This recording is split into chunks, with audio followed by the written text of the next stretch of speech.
my God, June 1st. My life is flying by.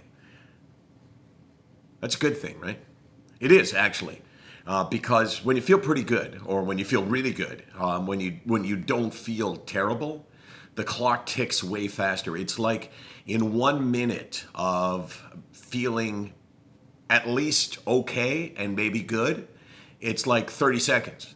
And when you're really struggling, when you're fighting to get through the day, that 60 seconds feels like 2 minutes.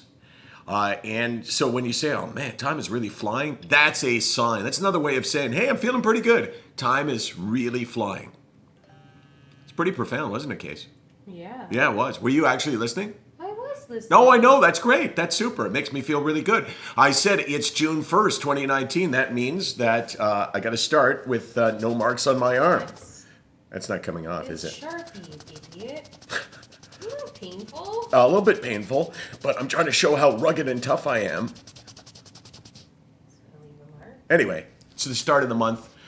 No marks on my arm. Let's see how we do. I've actually averaged 4.77 marks over the past year, which is actually up from 3.9 marks the year before. And if you believe those numbers, well, good, because I'm really good at adding details to stuff to make it sound like I actually know what I'm talking about. I want to read you an email, actually a message, a public message, responding to yesterday's Daily Landsblog from an Andrea Brennan. She was talking, responding to me, talking about medication and how there is, there's give and take, there's good and bad, there's things that I really like about it. And I think I phrased it by saying it gave me a life back. It didn't give me the life that I had before, but it gave me a life. And when you've had it taken away, that's okay. Here's how she phrased it, and this is perfect. While I don't feel complete on meds, I do feel able to function. The sharpened edges are somewhat smoothed. I still have bad days, completely shitty days, and I have good days too. It's a balance and a lot of work. Thank you for your integrity, blah, blah, blah. That's actually a perfect description for it. That's exactly how I feel. And I think that there's a million of you out there that feel exactly the same way. That feeling of, it's not ideal. I feel like I'm reflecting now, don't you, Case? Mm-hmm. Like I'm going deep into my own brain. You know what I was thinking about? Chips? Chips. When you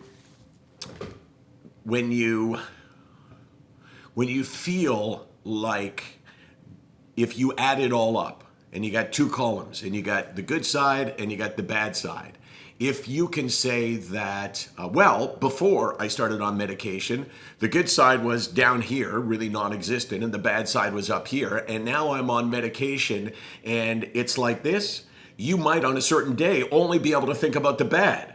But if you look at your life as a whole, which is really important, not to have a knee-jerk reaction to, oh my God, I feel like crap today. I can't enjoy things to the level that I used to. I can't experience certain emotions. When you say, I got to go off the meds, then obviously that's a mistake. You look at where you are in general, and you ask yourself this question. If you had to live the rest of your life like this, a bug inside? Oh, God. Oh no! Oh, it's a tiny moth. There's a moth here? There's tiny. We need to sell the house. Yeah. Sicknomeat.com, 24 hours a day, 364 days a year. What I was saying was you ask yourself the question, or somebody else, if you had to live like this the rest of your life, as you feel today, yesterday, the last month, would you be satisfied? And the answer tells you a whole lot.